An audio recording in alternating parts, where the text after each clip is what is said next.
thème de la restitution, de la bénédiction conjugale et de la paix. Effectivement, c'est très important de pouvoir aller dans tous ces sujets-là. Pour nous, que ce soit Pasteur David ou moi-même, nous avons vraiment à cœur de pouvoir soutenir tous les couples et de faire en sorte que, eh bien, dans l'Église, le témoignage soit vraiment différent de ce que nous voyons dans le monde. Nous voulons des couples qui réussissent, nous voulons des hommes et des femmes épanouis dans leur mariage parce que c'est la bénédiction que le Seigneur a donnée pour l'homme et pour la femme. Et bien souvent, nous pouvons constater qu'il y a tellement de difficultés et donc nous voulons vraiment au travers de ces enseignements vous équiper, vous donner ce dont vous avez besoin pour pouvoir réussir. Dans la vie de couple, il y a beaucoup de choses qui viennent pour voler la bénédiction conjugale, la paix de l'homme et de la femme, la bénédiction que Dieu a ordonnée. Et donc, quand nous parlons de restituer la bénédiction conjugale, restituer la paix, restituer la bénédiction conjugale, nous parlons de rétablir en fait le couple lorsqu'il a traversé des épreuves, lorsqu'il a traversé des chocs, lorsqu'il a traversé toutes sortes de situations qui ont fait que, eh bien, l'homme ou la femme dans le foyer n'a plus la vision, la visibilité de cette bénédiction, que lorsque le cœur est rempli de toutes sortes d'angoisses, lorsqu'il y a véritablement comme une hypothèque sur l'avenir et qu'on se demande est-ce que ce couple va tenir. Alors, c'est à vous que je m'adresse au travers de ce message et je prie vraiment que le Seigneur puisse ouvrir vos cœurs, qu'au travers de ce qui va être dit, vous puissiez en capter l'essentiel et que vous puissiez eh bien, marcher avec cette connaissance qui va véritablement vous donner cette force d'aller de l'avant et de trouver au travers de cette parole eh bien, la restitution de votre paix, la restitution de la bénédiction conjugale. Alors, de quoi nous parlons lorsque nous parlons de ce pillage? Nous parlons évidemment de toutes les mésententes.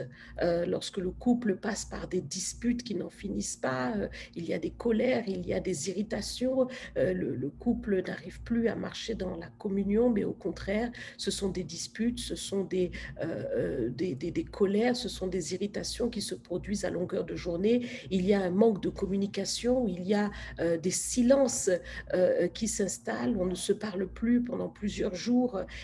C'est quand même des choses que nous pouvons constater malheureusement où il y a toutes sortes d'incompréhensions parce que, eh bien, d'un côté, l'homme est tourné d'une certaine manière, il voit que la femme a peut-être manqué à son devoir et il est en colère, et d'un autre côté, eh bien, la femme aussi voit que le mari a pu manifester des choses totalement contraires à l'alliance et donc il y a comme un climat de trahison, un climat où la confiance a été perdue, un climat où effectivement le couple a perdu sa trajectoire, le couple a perdu véritablement le sens du pourquoi nous sommes là, pourquoi nous sommes ensemble. Comme disait Pasteur David, l'amour, le point essentiel dans lequel eh bien, le couple doit marcher, eh bien, a été perdu et c'est comme une déviation. Le couple a dévié de sa trajectoire et marche maintenant loin des principes de Dieu. Et au lieu que nous voyons un couple eh bien, qui soit véritablement le témoignage de ce que la parole de Dieu nous promet, eh bien, on voit au contraire un couple qui se déchire. Beaucoup de couples comme cela perdent leur bénédiction conjugale à cause de toutes ces choses, à cause notamment d'un point très important qui est l'aspect de l'infidélité. L'infidélité. Donc, tout simplement, vous le savez, dans Matthieu 19, verset 5, il est dit, l'homme quittera son père et sa mère, s'attachera à sa femme et les deux deviendront une seule chair. Ils ne sont plus deux, ils sont un. Et donc, personne ne sépare ce que Dieu a joint. Mais effectivement, eh bien, nous voyons que le couple est souvent séparé, peut-être pas encore divorcé, mais déjà séparé dans les cœurs, séparé dans le quotidien par toutes sortes de positionnements d'infidélité, en fait, par rapport à cet engagement que l'on a pris d'être toujours avec l'autre. Dans les pensées, il y a un travail qui a été fait par aussi des comportements qui ont pu vraiment offenser l'un ou l'autre du couple, l'infidélité, l'adultère, toutes sortes de comportements qui sont indignes dans le couple. Malheureusement, nous pouvons voir aussi des couples où il y a eh bien, des comportements de sexualité en dehors du cadre du lit conjugal. Donc, monsieur ou madame qui ont des comportements de masturbation, des choses qui sont donc une infidélité et qui posent véritablement problème dans le couple. Donc, il y a vraiment besoin de rechercher la restitution de la bénédiction conjugale. Et toi qui m'écoutes, qui est concerné, peut-être qu'il y a eu un ouragan qui est rentré dans ta maison, qui a commencé de faire une destruction, de faire un ravage, et que même le couple se retrouve au bord du divorce par toutes ces choses dont je parle. Mais j'aimerais que tu saches, toi qui m'écoutes, que Dieu est capable. Il est capable de restituer ton foyer. Il est capable de restituer la bénédiction conjugale sur la base de laquelle vous aviez été, comment dire, vous vous êtes engagé. Eh bien, Dieu est capable de restituer cette bénédiction conjugale. Et donc, nous allons, pour pouvoir aller directement dans le vif du sujet, aller dans Jacques chapitre 4. Oui, je le dis, Dieu est capable de restituer. Il est capable, mais il va falloir que tu prennes un positionnement pour cela. Tu as constaté la détresse, tu as constaté tout ce que l'ennemi a fait, mais il est temps pour toi de faire alliance avec Dieu pour pouvoir revenir dans cette bénédiction conjugale. Regardez avec moi donc Jacques chapitre 4 à partir du verset 1. D'où viennent les luttes et d'où viennent les querelles parmi vous? N'est-ce pas de vos passions qui combattent dans vos membres? Vous convoitez et vous ne possédez pas. Vous êtes meurtriers et envieux et vous ne pouvez pas obtenir. Vous avez des querelles et des luttes et vous ne possédez pas parce que vous ne demandez pas. Vous demandez et vous ne recevez pas parce que vous demandez mal, dans le but de satisfaire vos passions. Adultères que vous êtes, ne savez-vous pas que l'amour du monde est inimitié contre Dieu? Celui donc qui veut être ami du monde se rend ennemi de Dieu. Croyez-vous que l'Écriture parle en vain? C'est avec jalousie que Dieu chérit l'Esprit qu'il a fait habiter en nous. Il accorde au contraire une grâce plus excellente. C'est pourquoi l'Écriture dit, Dieu résiste aux orgueilleux, mais il fait grâce aux humbles. Soumettez-vous donc à Dieu, résistez au diable et il fuira loin de vous. Approchez-vous de Dieu et il s'approchera de vous. Nettoyez vos mains pécheurs, purifiez vos cœurs, hommes irrésolus. Sentez votre misère et soyez dans le deuil et dans les larmes. Que votre rire se change en deuil et votre joie en tristesse. Humiliez-vous devant le Seigneur et il vous élèvera. Dans ce passage, nous voyons vraiment que l'apôtre Jacques veut faire prendre conscience que bien souvent, eh bien, il y a des luttes, il y a toutes sortes d'envies, il y a toutes sortes de méchancetés qui guerroient dans le corps malheureusement des enfants de Dieu parce qu'ils sont dans une convoitise passionnée et qu'ils se trouvent en fait dans un comportement charnel qui n'a rien à voir avec l'Esprit de Dieu.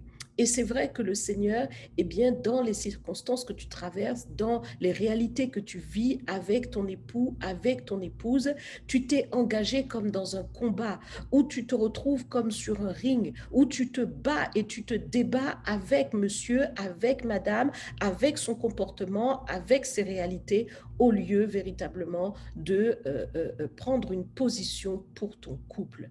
Et il est temps véritablement que tu puisses réaliser que on ne peut pas construire, on ne peut pas rentrer véritablement dans le développement d'une bénédiction conjugale sans véritablement replacer les choses que Dieu a ordonnées à leur place. Tu dois véritablement réaliser que ce n'est pas toi qui, comment dire, a d'abord choisi au préalable cette bénédiction. Il faut que tu réalises que le Seigneur le dit dans sa parole, je connais les projets que j'ai formés sur vous, projets de paix et non de malheur, afin de vous donner un avenir et de l'espérance. Donc ce projet dans lequel tu te trouves, c'est un projet qui vient de Dieu. C'est le plan de Dieu pour toi. C'est d'abord Dieu qui véritablement a positionné donné ces choses dans ta vie, ce mariage vient de Dieu. Et donc, quelle que soit la situation que vous êtes en train de traverser, premièrement, il faut que tu poses la balle à terre, que tu cesses de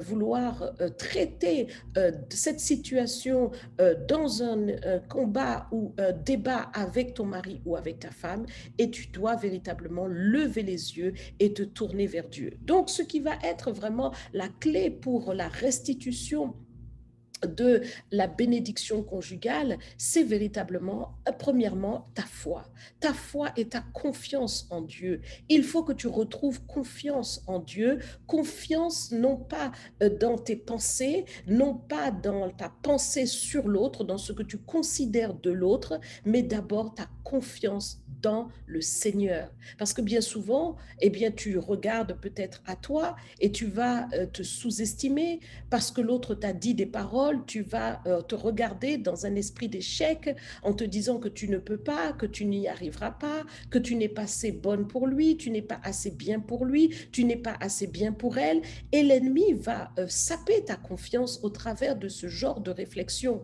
Ou bien l'ennemi va mettre sur toi de regarder à l'autre dans un sens de mépris. Tu vas te dire, mais qu'est-ce qu'il fait celui-là? Regarde-moi ça. Où est-ce que je vais avec quelqu'un comme ça? Où est-ce que je vais avec une femme comme ça? Elle ne m'emmène nulle part. Avec elle, on n'y arrivera pas. Donc, l'ennemi place en toi une façon de voir qui est déjà pour la destruction. Mais si véritablement tu relèves tes yeux et que tu regardes non pas à l'autre, mais que tu regardes à Dieu et que tu reprends véritablement ta confiance dans le Seigneur, qui est lui l'auteur du mariage, que tu reviens véritablement dans cette alliance avec Dieu dont Pasteur David a parlé amplement avant moi, eh bien, tu vas véritablement réaliser que, eh bien, Dieu est toujours capable pour toi. Le projet de paix que Dieu a prévu est toujours là devant toi et qu'il faut donc regarder à Dieu et faire confiance pleinement à Dieu qui est capable, évidemment, de te relever.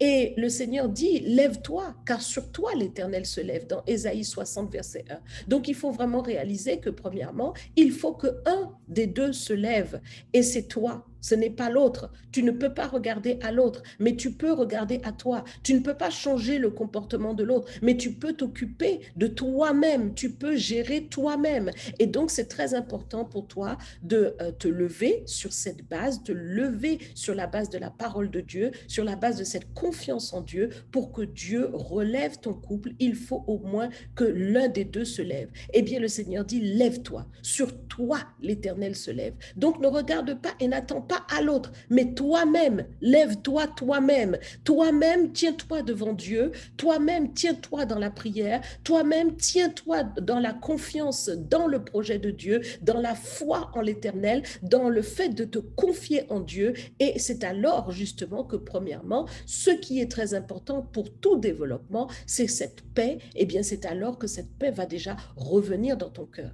Parce que lorsqu'on est dans le débat, lorsque l'on est dans un combat permanent contre l'autre, qu'est-ce qui se passe? Eh bien, et la paix et sa paix, c'est l'angoisse qui vient, c'est comment dire, le suspense qui vient sur l'avenir. On se dit, ben, peut-être que finalement, cette histoire va se capoter et que le divorce va venir, que toutes sortes de séparations vont se produire.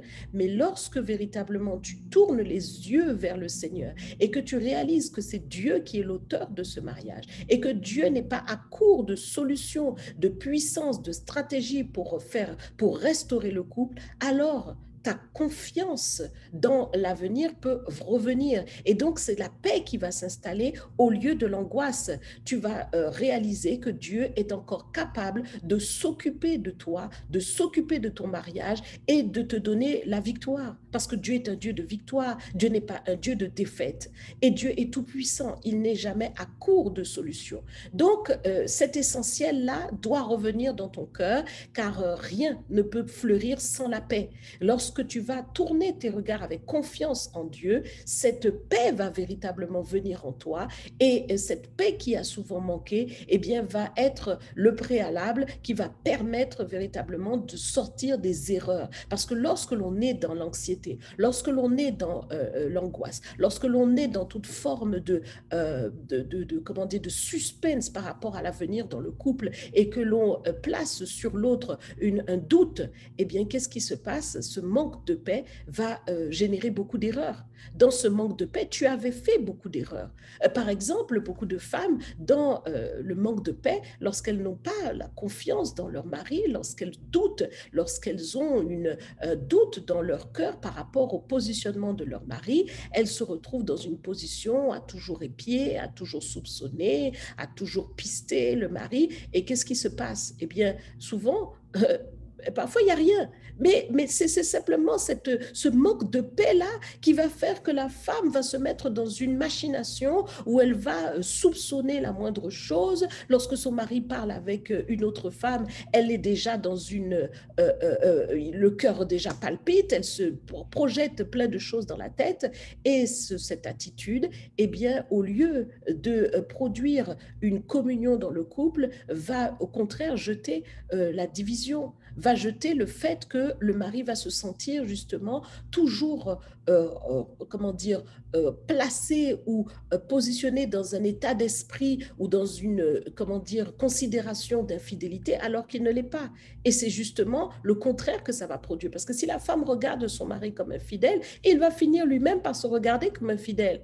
Et il va finir peut-être même par tomber dans l'infidélité. Donc, il faut véritablement que ce manque de paix cesse, parce que ces erreurs-là qui ont été faites ont produit véritablement un climat dans le couple de soupçons, de doutes, de division, de séparation, et il faut vraiment sortir de cela. Il faut que la paix revienne, que les erreurs qui avaient été produites par le manque de paix, les paroles intempestives, les paroles négatives qui produisent toute forme de découragement, qui plombe l'ambiance dans le couple, il faut que cela cesse.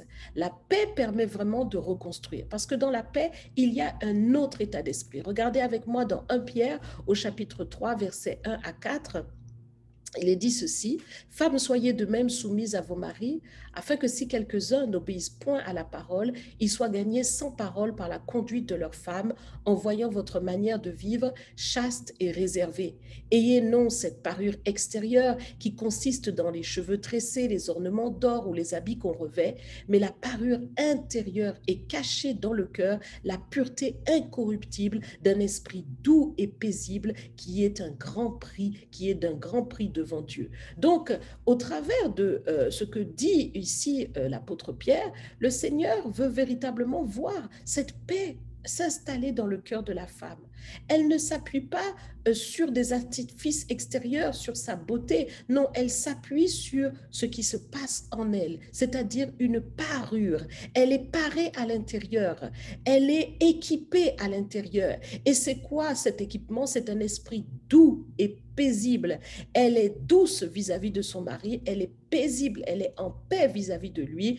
Et sa paix ne vient pas peut-être du caractère de son mari, mais sa paix vient de plus haut, parce qu'il est dit ici, il dit si votre mari n'obéit pas. Donc là, ce n'est pas le caractère du mari qui lui confère cette paix, mais ce qui lui donne cette paix, c'est qu'elle s'appuie sur Dieu, elle s'appuie sur la puissance de Dieu, elle s'appuie sur sa foi en Dieu, elle s'appuie sur sa confiance en Dieu, qui fait qu'elle se rit de l'avenir, comme Proverbe 31 nous le dit, pour la femme vertueuse. Elle a une attitude, c'est qu'elle sait que Dieu est tout-puissant, que cet homme peut monter, peut descendre, mais que Dieu saura toujours le ramener à ses responsabilités. Dieu saura toujours s'occuper de son fils. Et donc, c'est très important, mesdames, que cette paix s'installe. Parce que la femme est rapide à parler. La femme est rapide à réagir dans son naturel. Mais en réalité, ce n'est pas ce que Dieu veut. Dieu veut vraiment des femmes vertueuses qui s'appuient sur lui, qui revêtent un esprit paisible et doux, qui va véritablement permettre cette reconstruction. Parce que lorsqu'on est paisible, à ce moment-là, on ne parle plus, mais on laisse l'Esprit de Dieu parler, laisser l'Esprit de Dieu parler à votre place. C'est ça que Dieu va faire lorsque vous avez véritablement cet esprit doux et paisible. Lorsque l'ennemi voudra charger, voudra vous empêcher véritablement comment dire, de rebâtir, eh bien, cet esprit doux et paisible vient comme une cuirasse qui anéantit tous les traits enflammés du malin et qui vous donne de vous positionner. Cette paix va effectivement cesser les guerres que l'ennemi va installer entre monsieur et madame et faire en sorte que, eh bien, on peut se parler tranquillement, on peut ne pas se provoquer ni dans les pensées, ni dans les paroles, ni aboutir à des paroles donc de contestation sans cesse, à vouloir provoquer l'autre, à vouloir placer l'autre dans des explications qui n'en finissent pas. Non. Donc, cette paix-là, eh bien, ce sont des paroles qui vont être semées avec douceur. Ce sont des paroles d'encouragement, ce sont des paroles de fortification, ce sont des paroles de confiance dans l'avenir qui vont mettre maintenant un autre climat dans la maison. Au lieu du climat du pillage de l'ennemi au travers de la séparation, de la division, de toutes sortes de combats et d'affrontements, on va avoir plutôt un dialogue constructif. On va plutôt faire confiance à l'autre. On va plutôt laisser de la place à l'autre, laisser à l'autre de respirer et laisser à l'autre de la liberté qui est vraiment nécessaire aussi pour permettre à l'autre de réaliser ses propres erreurs. Donc, c'est très important de ne pas vouloir devenir le contrôleur ou la contrôleuse de l'autre. Et tout ça, c'est véritablement nécessaire pour justement le développement du couple et la restitution de la bénédiction conjugale. J'aimerais aussi aller sur un point très important parce que dans le positionnement que l'on va avoir, où on cesse cette logique d'affrontement, on va enfin pouvoir se tourner vers Dieu. Et ça, c'est valable pour l'homme comme pour la femme. Monsieur a peut-être constaté que madame a des manquements, madame a peut-être constaté que monsieur a des manquements, mais pourquoi se tourner contre l'autre pour pouvoir essayer de régler le problème? Tu n'as pas la capacité de pénétrer dans le cœur de ton mari, de pénétrer dans le cœur de ta femme pour le changer ou la changer. Et donc, c'est très important de te confier justement dans le Seigneur pour invoquer Dieu afin que lui qui a le pouvoir d'infléchir les cœurs dans un sens ou dans un autre, lui qui a le pouvoir de former l'esprit de l'homme au-dedans de lui, est capable véritablement de transformer le cœur de ton épouse, le cœur de ton époux. Et il faut véritablement que cette sagesse rentre en toi, que tu invoques Dieu pour ton mari, que tu invoques Dieu pour ta femme, pour demander à Dieu tout ce dont il a besoin, tout ce dont elle a besoin. Quand Dieu parle de donner une aide à son mari, mais c'est bien cela, il s'agit de l'aider à devenir l'homme qu'il doit être. Il s'agit pour le mari qui doit prendre soin de sa femme, de l'aider à devenir la femme qu'elle doit être. Et cela, c'est dans la prière. Donc, il faut se tourner dans cette confiance en Dieu, invoquer le Seigneur. Le Seigneur le dit dans sa parole. Et bien souvent, nous marchons aussi comme des croyants qui ont une vie religieuse, mais qui n'ont pas une relation intense avec Dieu pour demander à Dieu des choses que pourtant nous voulons voir, parce que nous voulons expérimenter le bonheur conjugal, mais cela vient de Dieu, cela est en Dieu. C'est un cœur qui est rempli du Saint-Esprit qui peut manifester le fruit de l'Esprit. Toute cette douceur, toute cette bonté, tout cet amour dont nous voulons bénéficier, cela ne vient que de Dieu. Et donc, il faut le rechercher auprès de Dieu. Donc, tourne-toi vers le Seigneur au lieu de te tourner contre ton mari ou contre ta femme. Et puis, je vais aborder un dernier point et qui nous permettra de terminer, et je laisserai Pasteur David vous conduire dans la suite.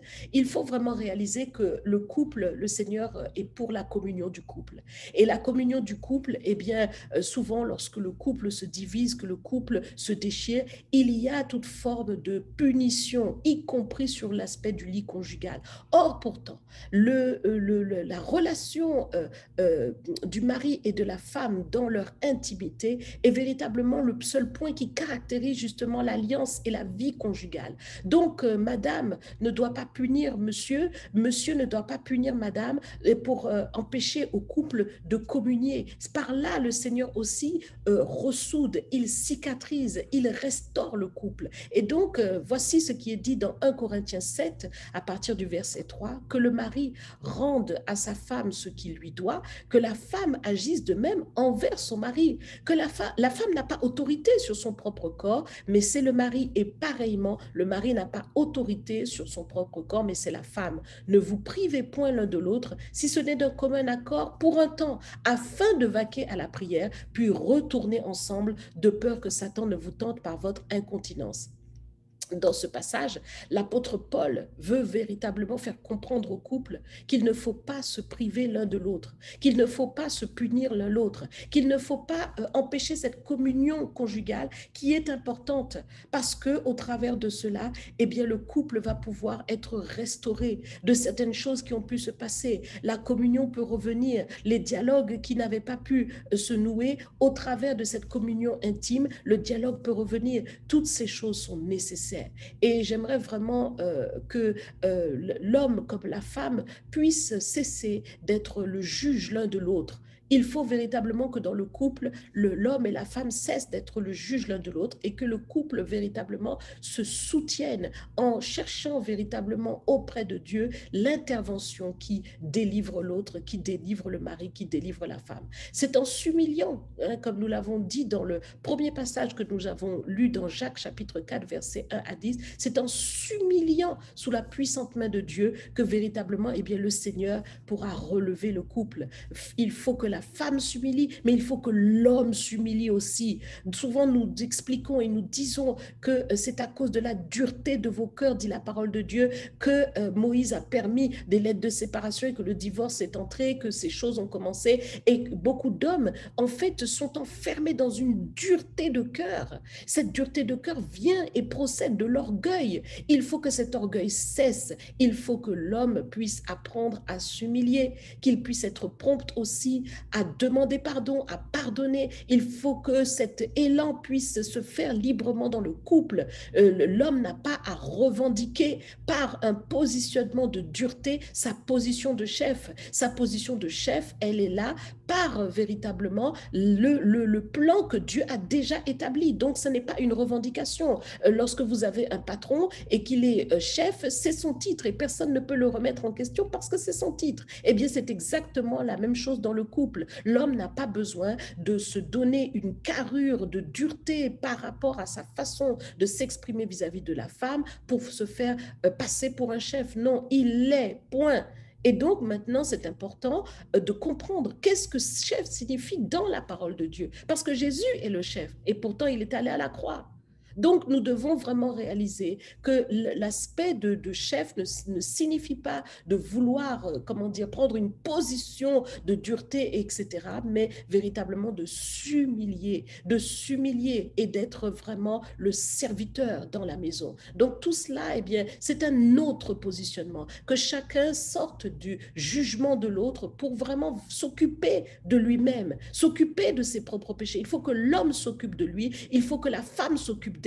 Et lorsque chacun va se tourner en fait sur ses propres responsabilités pour véritablement eh bien, faire en sorte que chacun soit bien positionné vis-à-vis de Dieu, c'est alors que le couple peut commencer à expérimenter ce qu'on appelle la restitution de la bénédiction conjugale, la restitution de la paix.